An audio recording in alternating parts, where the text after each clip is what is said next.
بسم اللہ الرحمن الرحیم۔ آج کا پرچہ شرع عقائد 1436 ہجری۔ سوال نمبر 1، قال اہل الحق وهو الحکم المطابق للواقع یطلق علی الاقوال والعقائد والادیان والمذاہب باعتبارها اشتمالها على ذلك ويقابله الباطل، وأما الصدق فقد شاع في الأقوال خاصة ويقابله الكذب، وقد يفرق بينهما بأن المطابقة تعتبر في الحق من جانب الواقع وفي الصدق من جانب الحكم، فمعنى صدق الحكم مطابقته للواقع ومعنى صدق الحكم مطابقة الواقع إياه۔ ترجمہ، اہل حق نے فرمایا، اور وہ یعنی حق وہ حکم ہے جو واقع کے مطابق ہو۔ اس کا اطلاق اقوال، عقائد، ادیان اور مظاہر پر کیا جاتا ہے، باعتبارها اشتمالها علی ذالک، ان چاروں کے اس پر مشتمل ہونے کی وجہ سے، ویقابلہ الباطل، اور اس کے مقابلے میں لفظ باطل آتا ہے، واما الصدق فقد شاع فی الاقوال خاصا، اور بہرحال صدق تو اس کا زیادہ استعمال اقوال میں ہوتا ہے، ویقابلہ الکذب، اور اس کا مقابل کذب آتا ہے،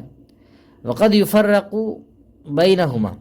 اور کبھی ان دونوں کے درمیان یہ فرق بیان کیا جاتا ہے کہ بأن المطابقۃ تعتبر فی الحق من جانب الواقع، کہ مطابقت کا اعتبار حق میں واقع کی جانب سے کیا جاتا ہے، وفی الصدق من جانب الحکم، اور صدق میں حکم کی جانب سے۔ تو فمعنی صدق الحکم مطابقۃ للواقع، تو حکم کے صادق ہونے کے معنی حکم کا واقع کے مطابق ہونا ہے، ومعنی حقیقتہ مطابقۃ الواقع ایاہ، اور حق حکم کے حق ہونے کا معنی واقع کا حکم کے مطابق ہونا ہے۔ اہل حق کی مراد واضح کرتے ہوئے مطلب لکھیے۔ دیکھیے، اہل حق سے مراد متکلمین علماء ہیں، یعنی اہل السنہ والجماعت مراد ہے، اور اہل الحق کو متکلمین یا اہل السنہ والجماعہ کہنے کی وجہ یہ ہے کہ حق باری تعالیٰ کے اسما میں سے ہے، حق جو لفظ ہے، چونکہ اہل السنہ والجماعہ حق معنی کا وجود ثابت کرتے ہیں، اس لیے انہیں اہل حق کہا گیا۔ عبارت کا مطلب شارح علیہ الرحمہ جو ہیں، انہوں نے اس عبارت کے اندر حق اور باطل کے معنی کی وضاحت کی ہے، حق اور باطل کو سمجھایا ہے، اور یہ کہا ہے کہ حق اور باطل کے معنی وہی سمجھے جائیں گے جو صدق اور کذب کے ہیں، یعنی حق کے مقابلے میں باطل آتا ہے اور صدق کے مقابلے میں کذب آتا ہے۔ یعنی حکم، حق، ایک چیز کی دوسری چیز کی طرف نسبت کرنا، حکم ایک چیز کی دوسری چیز کی طرف نسبت کرنا اگر واقع کے مطابق ہو تو حق اور صدق ہے، حق بھی ہوگا اور صدق ہوگا، اور اگر حکم واقع کے مطابق نہ ہو تو باطل اور کذب ہے، یعنی حق کا مقابلہ باطل سے ہے اور صدق کا مقابلہ کذب سے ہے، تو حق اور صدق ایک طرف اور باطل اور کذب دوسری طرف۔ مثلا یہ کہا جائے کہ اللہ ایک ہے، تو یہ کہنا حق اور صدق ہے۔ کیوں؟ اس لیے کہ اس میں جو حکم ہے کہ اللہ تعالیٰ کی طرف وحدانیت کو منسوب کرنا، یہ واقع کے مطابق ہے، کیونکہ واقع میں اللہ واحد ہے۔ اور یہ کہنا الآلہۃ الثالثۃ، کہ بھئی الآلہۃ الثلاثۃ، کہ معبود تین معبود کا کہنا، یہ باطل اور کذب، کیونکہ اس میں جو حکم ہے یعنی اللہ تعالیٰ کی طرف تثلیث کی نسبت کرنا، یہ واقع کے مطابق نہیں ہے، کیونکہ واقع میں تو اللہ ایک ہے، تین نہیں ہے۔ اور یہ بات کہی گئی کہ جو حکم واقع کے مطابق نہ ہو وہ باطل اور کذب کہلائے۔ تو بہرحال صدق کی تعریف ہی حق کی تعریف ہے، اور دونوں کے معنی اور حقیقت میں کوئی فرق نہیں، سمجھے؟ خیر، باعتبارها اشتمالها سے مصنف کیا کہنا چاہتے ہیں؟ مصنف علیہ الرحمہ یہ کہنا چاہتے ہیں کہ حق کے یہ معنی، یعنی ایسا حکم جو واقع کے مطابق ہو، یہ حقیقی ہیں، اور اس کا اطلاق مذاہب، ادیان وغیرہ پر یہ مجازی معنی پر بولا جاتا ہے، اور معنی مجازی کے لیے علاقے کا ہونا ضروری ہے، تعلق ہو۔ تو یہاں علاقہ اشتمال کا، یعنی چاروں حق کے معنی پر مشتمل ہوتے ہیں، تو مصنف نے علاقے کی طرف اشارہ کیا ہے۔ صدق اور کذب کی تعریف، وقد یفرق بینہما، سے تفریق،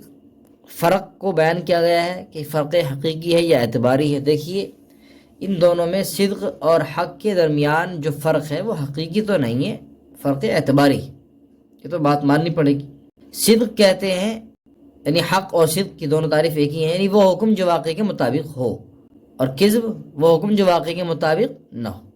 اب ان کے درمیان فرق حقیقتاً تو نہیں ہے اور معنی میں بھی فرق نہیں ہے، استوا میں تھوڑا سا فرق ہے، وہ یہ ہے کہ حق بات، حق کا اطلاق کیا، لفظ حق بولنا، یہ عقیدوں پر بھی صادق آتا ہے، ادیان پر بھی، مذاہب پر بھی، یعنی سب کو کہتے ہیں عقائد حق ہیں، ادیان حق ہے، مذاہب حق، سبھی پر بولا جاتا ہے۔ اور صدق کا اطلاق، سچا بولنا، سچا کہنا، یہ صرف اقوال پر ہوتا ہے، مثلا کہا جاتا ہے بھئی سچ بات کہی گئی، اقوال صادقہ، یہ بات یعنی کہا جاتا ہے، اس طرح کے الفاظ بولے جاتے ہیں۔ اور بعض کا نظریہ یہ بھی ہے کہ حق اور صدق کے معنی میں حقیقت میں تو فرق ہے، کیونکہ وہ حکم جو واقعی کے مطابق ہو اسے صدق کہتے ہیں، اور یہ مطابقت باب مفاعلہ کے مصدر ہے، مطابقت آپس میں جو بولا جاتا ہے، اس کی خاصیت کیا، شرکت ہے۔ تو یہاں دو چیزیں پیدا ہو گئیں کہ واقع اور حکم، اور یہ دونوں فعل مطابقت میں شریک ہیں۔ تو اگر حکم واقع کے مطابق ہو تو صدق ہے، اور اگر واقع حکم کے مطابق ہو تو حق ہے۔ بہرحال اس کے درمیان، صدق اور حق کے درمیان فرق اعتباری ہے، کوئی حقیقی فرق نہیں ہے۔ سوال نمبر 2، فیرا لا فی مکان ولا علی جہت من مقابلۃ واتصال شعاع او ثبوتی مسافت بین الرائی وبین اللہ تعالی وقیاس الغائب علی الشاہد فاسد، وقد یستدل علی عدم الاشتراط برؤیت اللہ تعالی ایانا وفیہ نظر لأن الکلام فی الرؤیت بحاسۃ البصر۔ ترجمہ، فیرا اللہ تعالیٰ، اس کی ضمیر کا مرجع اللہ تعالیٰ ہے، اللہ تعالیٰ دکھائی دیں گے، لیکن نہ وہ کسی جگہ میں ہوں گے، اور ولا علی جہت من مقابلۃ، اور نہ سامنے کی جہت میں ہوں گے، واتصال شعاع، اور نہ شعاع کا اتصال ہوگا، او ثبوتی مسافت بین الرائی، اور نہ دیکھنے والے اور اللہ تعالیٰ کے درمیان مسافت کا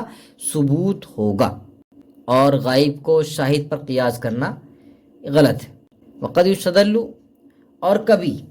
شرط نہ ہونے پر، علی عدم الاشتراط برؤیت اللہ تعالی ایانا، اور کبھی شرط نہ ہونے پر اللہ تعالیٰ کے ہم کو دیکھنے سے استدلال کیا جاتا ہے، اور اس میں اعتراض ہے، اس لیے کہ کلام، گفتگو وہ حاسِ بصر کے ذریعے دیکھنے میں ہے۔ متن کی عبارت رؤیت باری کے سلسلے میں معتزلہ کے ایک شبہ کا جواب ہے۔ آپ پہلے اختلافی مسئلے کا تعارف کراتے ہوئے معتزلہ کے شبہ کی وضاحت کیجیے، پھر جواب کی تشریح کیجیے۔ دیکھیے معتزلین، معتزلہ وغیرہ جو ہیں رؤیت باری کے مسئلے میں کچھ شبہات پیش کرتے ہیں۔ یہ شبہات دو قسم کے پیش کرتے ہیں، عقلی اور نقلی۔ عقلی شبہوں میں سب سے جو قوی شبہ ہیں وہ یہ ہے کہ چیز کو دیکھنے کے لیے کچھ شرائط ہونی چاہیے۔ پہلی شرط تو یہ قوت باصرہ ہو، اور قوت باصرہ موجود نہیں ہے تو کیا انسان کچھ بھی نہیں دیکھ سکتا ہے۔ اسی طرح دکھائی دینے والی چیز کو دیکھنا ممکن بھی ہو، عقلاً محال نہ ہو کہ وہ چیز عقل کے اعتبار سے دیکھ ہی نہیں سکتے، ممکن ہو۔ اور اسی طرح دکھائی دینے والی چیز کسی مکان اور جہت کے اندر بھی ہونی چاہیے، یا دونوں آمنے سامنے ہو، کوئی رکاوٹ درمیان میں حائل نہ ہو، دیکھ سکتے ہو دونوں کو، اور جس چیز کو ہم دیکھ رہے ہیں وہ قریب ہو، دور، بہت زیادہ دور بھی نہ ہو، اور بہت زیادہ چھوٹی بھی نہ ہو۔ تو یہ اس طرح کی شرائط ہے۔ اب رؤیت کے لیے چند شرائط کا ہونا ضروری ہے، اور باری تعالیٰ میں بعض شرائط نہیں پائی جاتی ہیں، لہٰذا ان کی رؤیت بھی ممکن نہیں ہوگی۔ یعنی انہوں نے ان شرطوں پر ایک اصول قائم کر دیا کہ یہ شرطیں باری تعالیٰ میں نہیں ہیں، تو لہٰذا باری تعالیٰ کی رؤیت ممکن نہیں ہے۔ تو ان حضرات کا جو جواب ہے، ان کے اشکال کا جواب، اجمالی جواب یہ ہے مختصراً کہ ہماری رؤیت کے جو عالم اسباب میں جو مذکورہ بالا شرائط جو بتائی گئی ہیں بھی، وہ اللہ کے ماں سوا کے لیے، اللہ تعالیٰ اس سے مستثنیٰ ہیں، لیکن اللہ تعالیٰ کی رؤیت کے لیے کوئی شرط نہیں ہے۔ ایسا نہیں ہے کہ اللہ تعالیٰ کے لیے کچھ شرائط ہوں گی تو لہٰذا ان کی رؤیت ہوگی۔ اور ان کے اعتراض کا جو جواب دیا گیا ہے وہ یہ ہے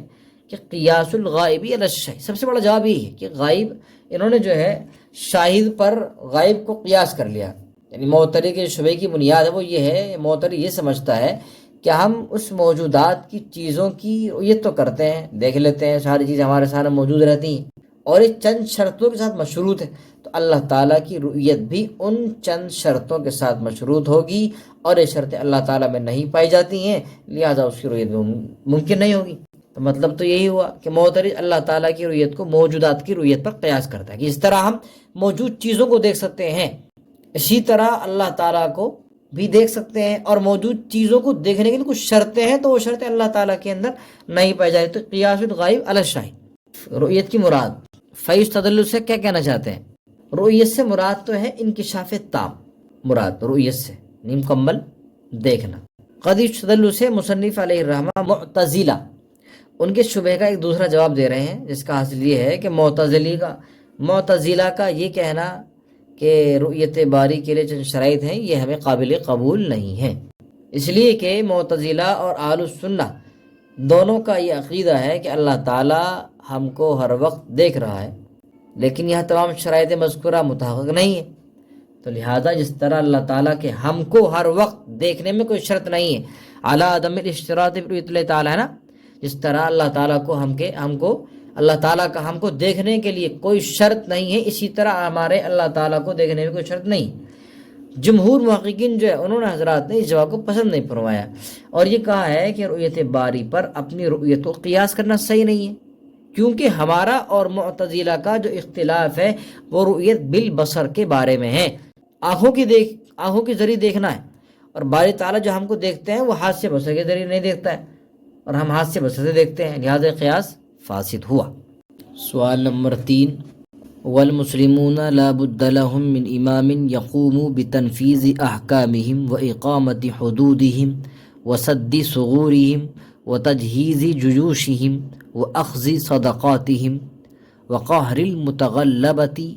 والمتلصصة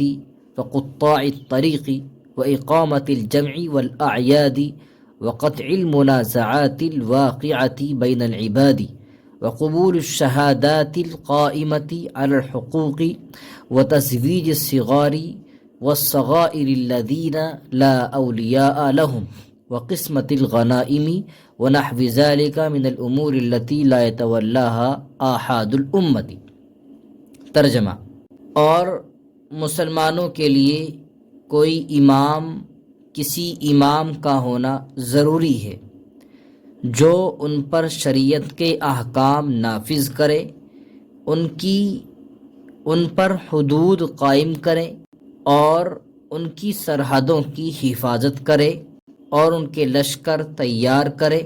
وَأَخْذِ صَدَقَاتِهِمْ اور ان سے زکوٰۃ صدقات وصول کرے، وَقَهْرِ الْمُتَغَلَّبَةِ وَالْمُتَلَصِّصَةِ اور ظالموں، غاصبوں، والمتلصصہ وقطاع الطریق اور چوروں ڈاکوؤں کو مغلوب کرے، واقامت الجمع والاعیاد اور جمعہ اور عیدین کی نمازوں کا انتظام کرے، وقطع المنازعات الواقعۃ بین العباد اور لوگوں کے درمیان پیش آنے والے جھگڑوں کا خاتمہ کرے، وقبول الشہادات القائمۃ علی الحقوق اور حقوق پر قائم کی جانے والی شہادتوں کو قبول کرے، وتزویج الصغار اور نابالغ لڑکوں اور لڑکیوں کا نکاح کرے، ان نابالغ لڑکیوں اور لڑکوں کا نکاح کرے جن کا کوئی ولی نہ ہو، اور مال غنیمت تقسیم کرے، ونحو ذالک اور ان کے علاوہ وہ سارے کام، التی لا یتولاھا احد الامتی وہ سارے کام انجام دے جنہیں امت کے عام افراد نہیں سنبھال سکتے، نہیں انجام دے سکتے۔ تفصیل سے مطلب لکھیے، مطلب بیان کرتے ہوئے بتائیے کہ امام مقرر کرنے کا شرعاً کیا حکم ہے، واجب ہے یا نہیں۔ مصنف علیہ الرحمہ نے مذکورہ عبارت میں مسلمانوں کے خلیفہ، ان کے امام کی ذمہ داریوں کو بڑی تفصیل سے بیان کیا ہے کہ امام کے مقرر کرنے کی اہمیت واضح ہو جائے اور یہ بھی پتہ چل جائے کہ مسلمانوں کا خلیفہ جب مذکورہ صفات کا حامل ہوگا تب اس کی خلافت کو شریعت کی خلافت کے مطابق کہا جائے گا۔ جس امام کے اندر یہ صفات موجود ہوں گی تو اسی امام کو امامت کا منصب سونپا جائے گا اور اسی کی امامت کو قبول کیا جائے گا۔ اب یہ امام کا مقرر کرنے کا شرعاً حکم کیا ہے، واجب ہے یا نہیں؟ اہل السنہ والجماعت کا عقیدہ یہ ہے کہ لوگوں پر امام اور خلیفہ کا مقرر کرنا واجب ہے۔ اب اس میں اشکال ہے کہ اگر یہ اشکال کیا جائے کہ ہر علاقے میں کسی شوکت اور طاقت والے شخص کو کافی سمجھ لینا کیوں جائز نہیں ہے، اور ایسا شخص مقرر کرنا کہاں سے واجب ہے کہ جس کو بلاد اسلامیہ پر ریاست عامہ حاصل ہو، تو اس کا جواب یہی دیا جائے گا کہ صرف شوکت اور طاقت والے شخص کو کافی سمجھ لینا اس لیے جائز نہیں ہے کہ وہ ایسے باہمی جھگڑوں کا سبب بنے گا جو دین و دنیا کا کام بگڑ جانے کا سبب ہوں گے، جیسا کہ آج ہم اپنے زمانے میں اس کا مشاہدہ کر رہے ہیں۔ اسی طرح یوں کہا جائے کہ چلو جس کو تمام بلاد اسلامیہ پر ریاست عامہ حاصل ہے، خواہ وہ امام ہو یا غیر امام ہو، یعنی امام ہے تو امامت کے فرائض وہ انجام دے سکتا ہے، غیر امام ہے تو دین و دنیا کے کاموں کا انتظام اس سے ہو جائے گا، جیسا کہ مسلمان ترک بادشاہوں کے زمانے میں تھا۔ یہ بھی اشکال ہو سکتا ہے، لیکن اس کا جواب یہ ہے کہ دنیاوی امور کا کچھ انتظام، مثلا اسلامی سرحدوں کی حفاظت، اسلامی لشکر کا تیار کرنا وغیرہ، تو یہ کام تو ہو جائے گا، مگر دین کے جو کام ہیں اور اہم ہیں، مثلا جمعہ کا قائم کرنا، عیدین کی نمازوں کا قائم کرنا، تو اس میں خلل پہ پڑ جائے گا۔ تو اس لیے اور یہی امور ہے جو دین کے امور کا انتظام ہی اصل مقصد امام کا مقرر کرنا ہے، تو اس لیے ایسے امام کا ہونا ضروری ہے کہ جس کے اندر ان تمام صفاتوں کا وہ امام حامل ہو، اس کے اندر یہ تمام صفاتیں موجود ہوں، تو اس لیے ایسے امام کا ہونا واجب ہے، اور یہ بندوں پر واجب۔ اور باقی مذکورہ عبارت میں مصنف علیہ الرحمہ نے وہ تمام چیزیں سمجھا دی ہیں جو دلیل بھی بن سکتی ہیں اور دلیل نقلی بن سکتی ہیں۔ شرح نخبۃ الفکر، سوال نمبر 1، فسألنی بعض الاخوان ان الخص له المهم من ذلك فأجبته إلى سؤاله رجاء الاندراج في تلك المسالك فبالغت في شرحها في الإيضاح والتوجيه ونبهت على خبايا زواياها لأن صاحب البيت أدرى بما فيه فظهر لي أن إراده على صورة البسط أليق ودمجها ضمن توضيحها أوفق فسلكت هذه الطريقة القليلة السالك۔ ترجمہ، پھر مجھ سے بعض دوستوں نے درخواست کی کہ میں ان کے لیے مذکورہ کتاب کے اہم مباحث کو ملخص کر دوں، چنانچہ فأجبته إلى سؤاله، چنانچہ میں نے ان کی درخواست قبول کر لی، رجاء الاندراج فی تلک المسالک، ان راہوں پر چلنے کی امید پر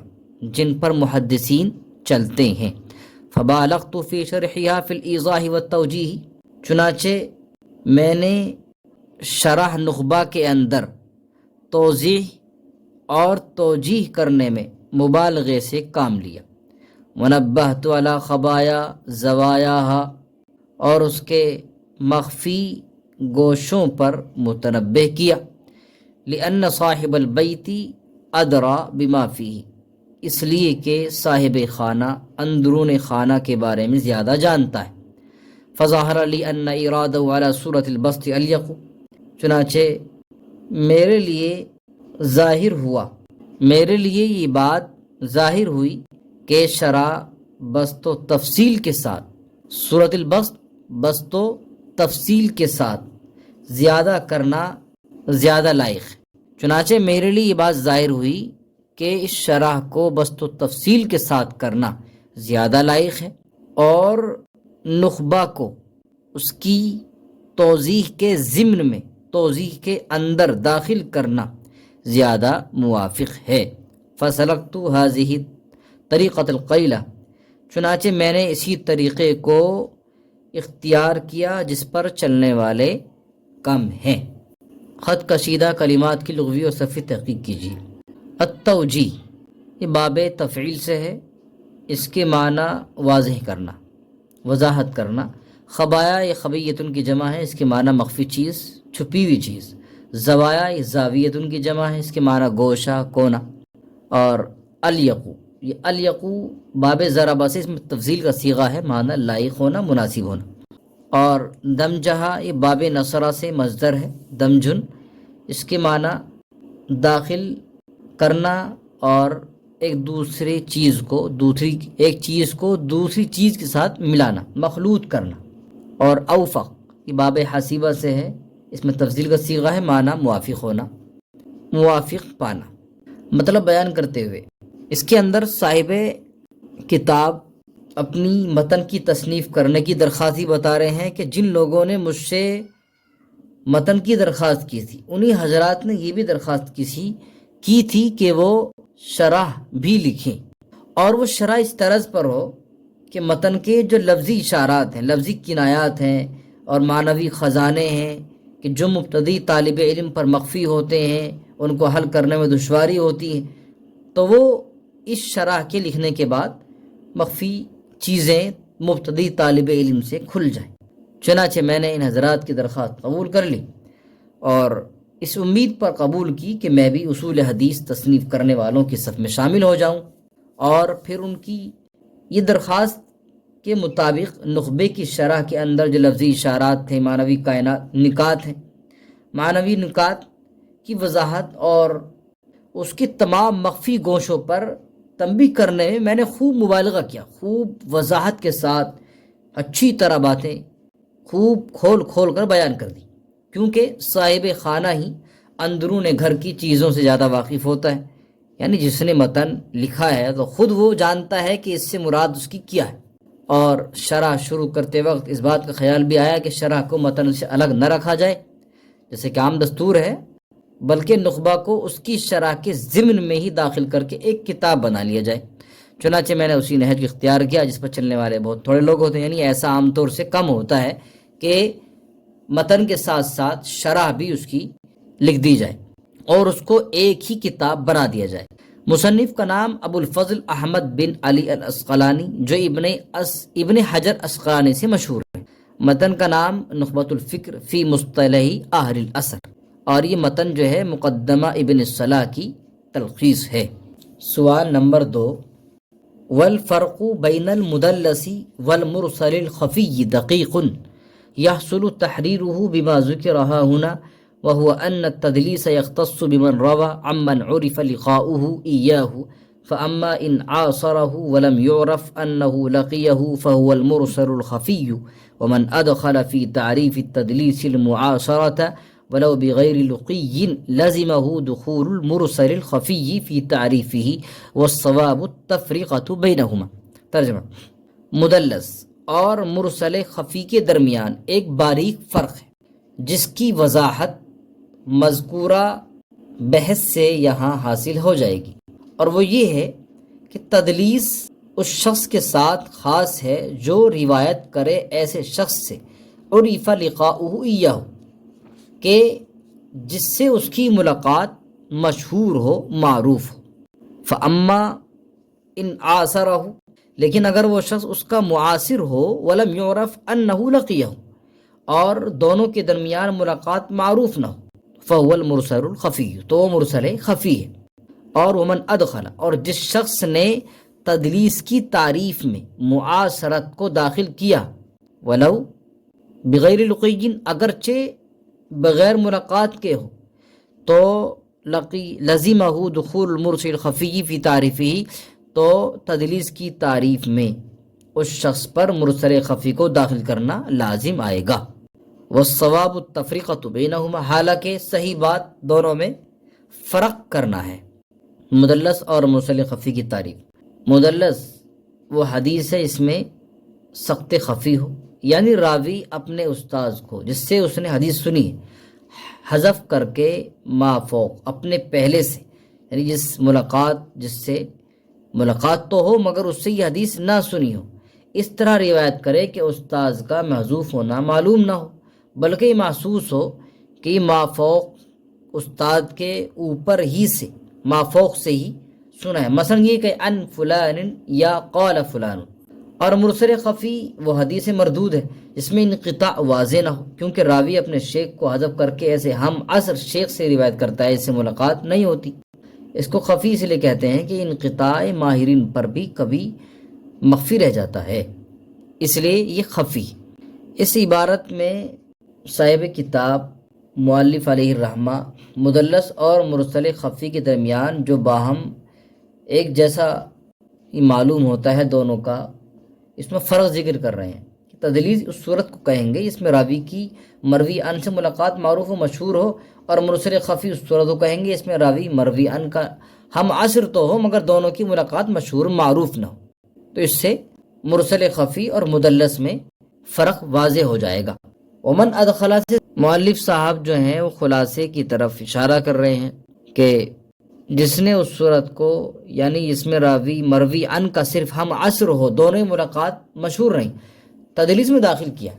حافظ صاحب رحمۃ اللہ علیہ ان کے قول کو رد کر رہے ہیں کہ اگر اس صورت کو تدلیس کہیں گے تو مدلس، تو تدلیس کی تعریف میں مرسل خفی بھی داخل ہو جائے گی اور دونوں میں تساوی کی نسبت ہو جائے گی، حالانکہ صحیح بات تو یہ ہے کہ جس کو جمہور نے اختیار کیا کہ دونوں میں فرق ہے اور دونوں کے درمیان تباین کلی نسبت ہے۔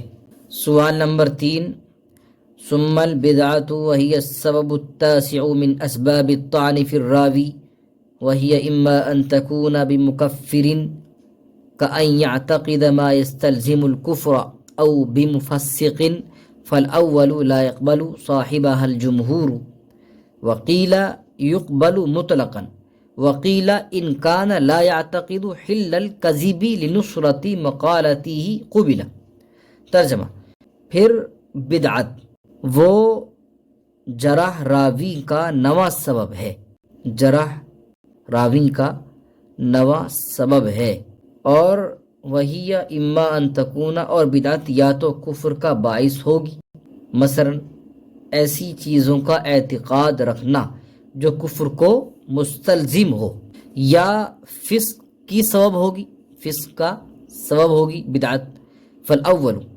پہلی قسم کی بدعتی کی حدیث کو لا يقبل صاحبہ، پہلی قسم کی بدعتی کی حدیث کو جمہور قبول نہیں کرتے، اور کہا گیا ہے کہ مطلقاً قبول کی جائے گی، اور یہ بھی کہا گیا ہے کہ اگر لا يعتقد حل الكذب، کہ اپنی بات کی تائید کے لیے، نصرت مقالتی، اپنی بات کی تائید کے لیے جھوٹ کی حلت کا اعتقاد نہ رکھتا ہو تو قبول کی جائے گی۔ زیر بحث مسئلے میں جتنے اقوال ذکر کیے گئے ہیں ان کی وضاحت کیجیے۔ مصنف علیہ الرحمہ نے زیر بحث مسئلے میں 4 اقوال بیان کیے ہیں۔ پہلا، جمہور کے نزدیک کہ مردود ہے، یہ پہلی قسم کی بدعتی کی روایت کا حکم۔ بعض لوگوں کے نزدیک مطلقاً مقبول ہے، خواہ اپنے مذہب کی تائید اور حمایت میں حلت کذب کا اعتقاد رکھتا ہو یا نہ رکھتا ہو۔ تیسرا قول، کچھ لوگوں نے کہا ہے کہ اگر اپنے مسلک کی حمایت میں کذب کی علت کا اعتقاد نہ رکھتا ہو تو اس کی روایت مقبول ہے، اور اگر اعتقاد رکھتا ہو تو مردود ہے۔ علامہ تقی الدین ابن دقیق العید کی تحقیق یہ ہے کہ مطلقاً کسی بھی بدعت کی روایت مردود نہیں ہوگی، کیونکہ ہر فرقے اپنے مخالفین کو بدعتی کہتا ہے، بلکہ بسا اوقات ایک قدم آگے بڑھ کر ان کی تکفیر بھی کرنے لگتا ہے، ان کو کافر کہنے لگتا ہے۔ تو اگر ان کی بات مطلقاً مان لی جائے تو ہر فرقے کی تکفیر لازم آئے گی اور سب کی روایتیں مردود ہو جائیں گی۔ لیکن اگر کوئی بدعتی ایسا ہو کہ جو شریعت کی کسی ایسی چیز کا منکر ہو کہ جس کا شریعت میں ہونا متواتر اور بالکل بداہتاً معلوم ہے، یا جس کا شریعت میں نہ ہونا بدیہی ظاہر ہو، واضح ہو، اور اس کے ہونے کا اعتقاد رکھے، سجود صنم، پتھروں کو سجدہ کرنا وغیرہ، تو اس کی روایت یقیناً مردود ہوگی۔ اور اگر کوئی بدعتی مذکورہ چیزوں سے متصف نہ ہو، ساتھ ساتھ اس کا ضبط ٹھیک ہو اور ورع و تقوی کا حامل بھی ہو، تو اس کی روایت قبول کرنے سے انکار نہیں ہونا چاہیے۔ اسی کو مصنف علیہ الرحمٰن نے پسند بھی کیا ہے اور قول معتمد سے متصف کیا ہے۔ اسباب طعن کتنے ہیں شمار کرائیے۔ اسباب طعن 10 ہیں۔ نمبر 1 کذب، نمبر 2 تہمت کذب، نمبر 3 فحش غلط، نمبر 4 کثرت غفلت، نمبر 5 فسق، نمبر 6 وہم، اور نمبر 7 مخالفت ثقات، نمبر 8 جہالت، نمبر 9 بدعت، اور نمبر 2 سوء حفظ۔